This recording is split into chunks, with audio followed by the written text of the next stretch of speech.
Let's get started with our first story of the night. Jack Della Maddalena had some strong words for UFC commentator Daniel Cormier.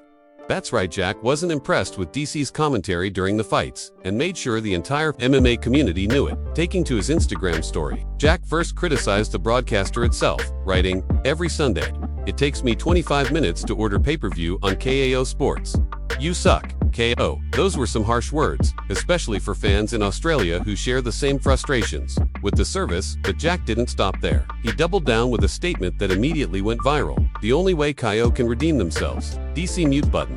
That jab spread like wildfire because fans already have divided opinions. On Daniel Cormier's commentary, many appreciate his humor, energy, and unique insights as a former champion. They believe he brings personality to the broadcast, makes big moments feel bigger, and helps casual fans better understand the technical aspects of the sport. On the other hand, critics argue that DC gets too emotional, occasionally biased toward fighters he favors, and sometimes drifts off topic instead of focusing on the action inside the octagon. For those fans, Jack Della Maddalena's blunt statement felt like validation. It's worth noting that Jack isn't just another fighter. He's one of Australia's brightest prospects, an exciting contender in the welterweight division, and someone the UFC has high hopes for. So, when a rising star openly calls out a UFC Hall of Famer and one of the company's most recognizable broadcast voices, people pay attention. Daniel Cormier, of course, is more than just a commentator. He's a former double champion, a respected analyst, podcast host, and a key figure in the UFC's media presence.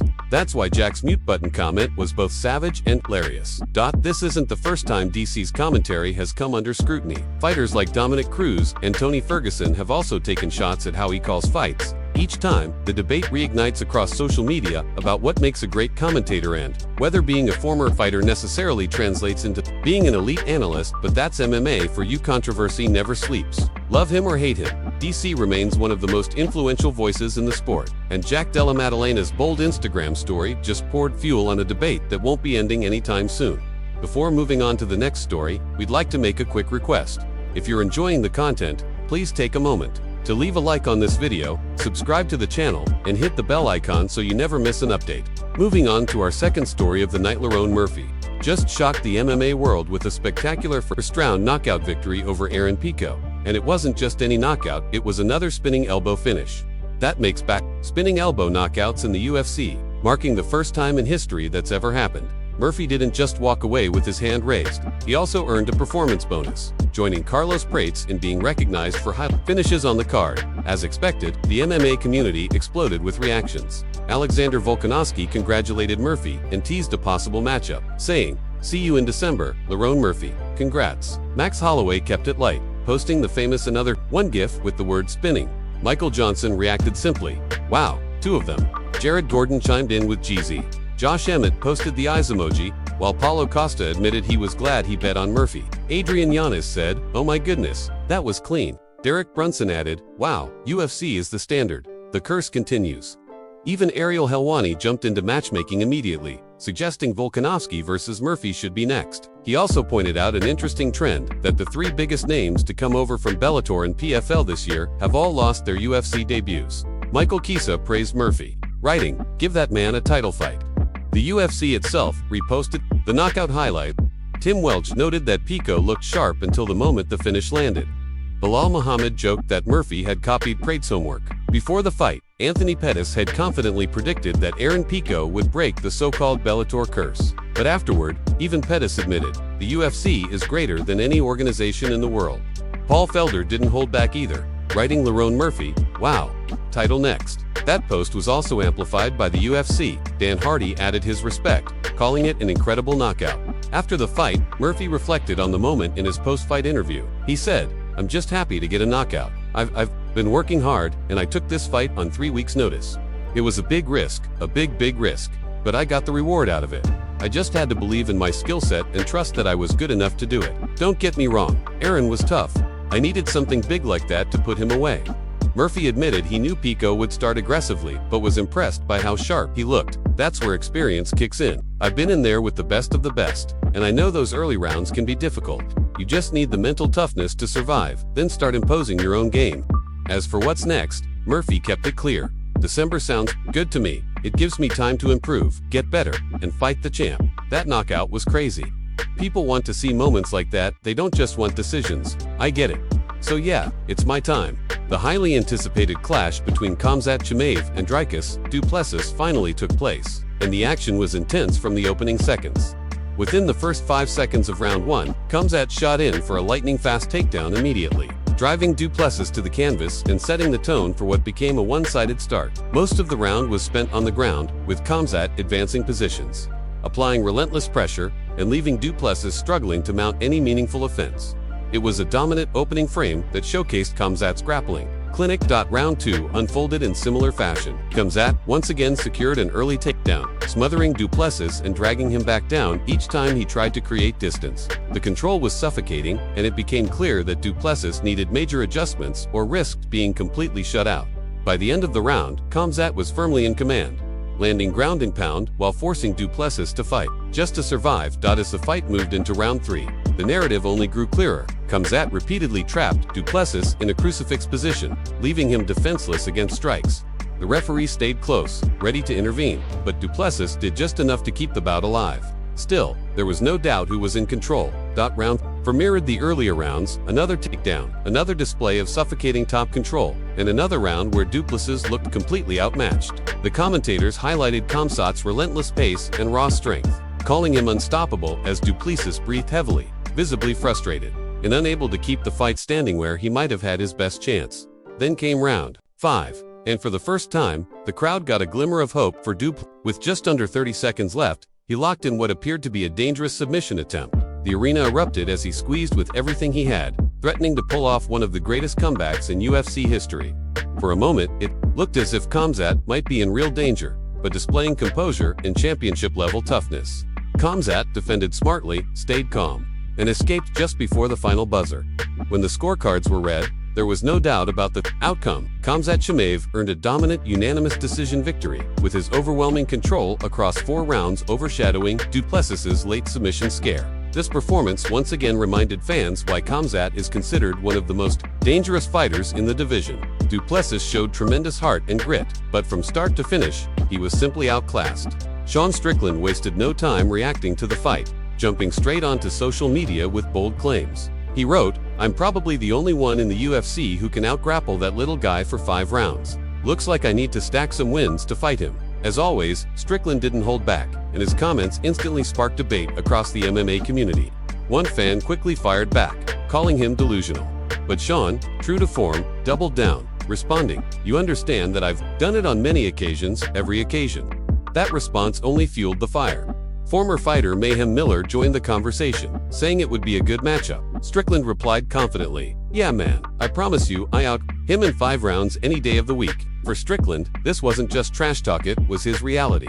He's always believed in his ability to impose a grinding style on anyone, and he wasn't about to let critics dismiss that. Another fan raised a fair question. If Sean truly believed in his grappling, why didn't he use it more effectively against Du Plessis, the way Khamzat just did? Strickland admitted, "I probably should have. I'm probably the best grappler in the UFC. I just like to box.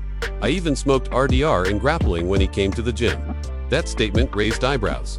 Fans have long known Strickland prefers striking, but claiming to be the best grappler in a division stacked with elite wrestlers and submission specialists was a massive statement. Still, Strickland wasn't joking. He seemed completely convinced of his skill set and eager to remind fans of his behind-the-scenes battles with high-level fighters. Some fans went further, urging him to step up and save the division. For Strickland, this was clearly personal. He admitted it pained him to watch someone else hold the belt, especially when he truly believed he could beat them. He elaborated on past training sessions, saying, "When I was in the gym, I would out-wrestle him. He'd have a solid 4 minutes of dry humping my legs, and then he would utterly break." That vivid statement highlighted how Strickland sees himself as the one fighter capable of withstanding the storm and flipping the fight when others cannot. At the end of the day, Strickland's words didn't just stir up headlines, they reignited speculation. Could he actually be the one to stop Khamzat's dominance, or was this simply Sean being Sean, talking big and stirring controversy like only he can? Either way, the buzz around a potential matchup only grew louder after his fiery comments. After the fight, reactions from the MMA world came in swiftly and with plenty of variety.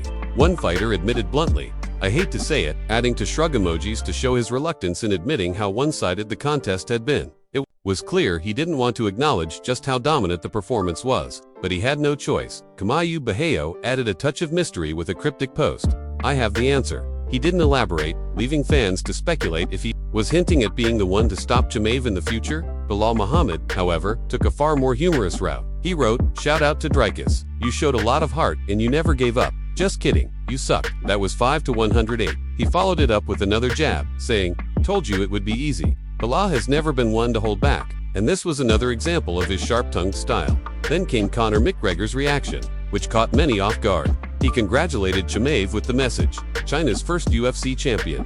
Congrats." Whether it was a slip, sarcasm, or just classic McGregor mischief, the post sparked plenty of debate online.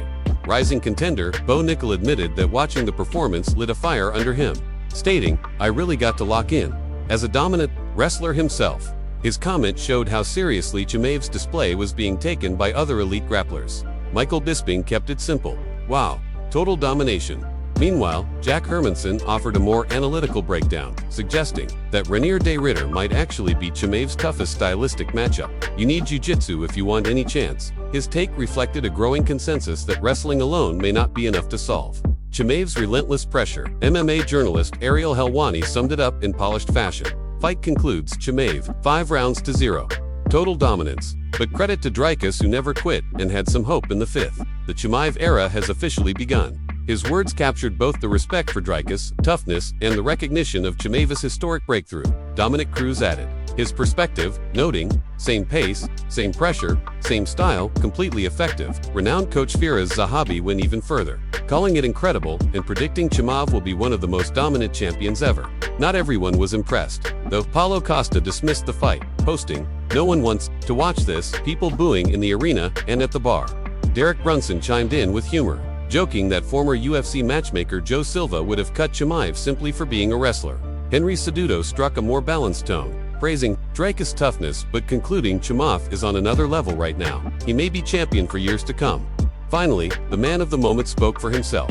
In his trademark mix of broken English and raw honesty, Chimaev said, "That guy's strong. That boy, sorry boys, happy always. Get my money, then, send my money, brother. I'm waiting for that more. And that belt is important for my country." His words reflected gratitude, determination, and national pride. From the flood of reactions, one thing became clear. The MMA community recognizes that a new era may have just begun. Later in the show, Johnny X stirred the pot by suggesting that Ilia Topuria could eventually face Islam Makhachev. He went even further, saying he actually favors Islam to beat Ilia only at lightweight but even at welterweight. However, he emphasized that first things first, Islam has to take care of business against Jack Della Maddalena at Madison Square Garden. Regardless of that outcome, the possibility of Islam versus Ilia remains very real.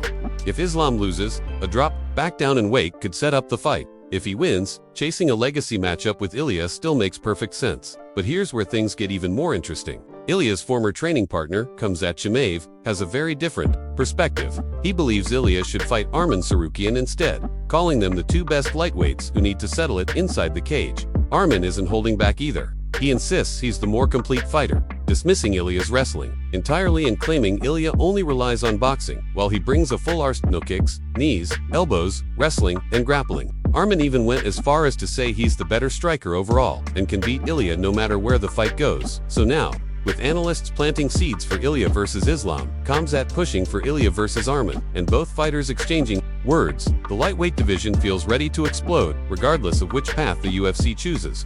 Johnny X closed his thoughts by saying, "I do think you'll see Islam back at 155. That's the fight to dream matchup. If I had to send anybody in there, maybe even across two divisions, to beat Ilia right now, it would be Islam."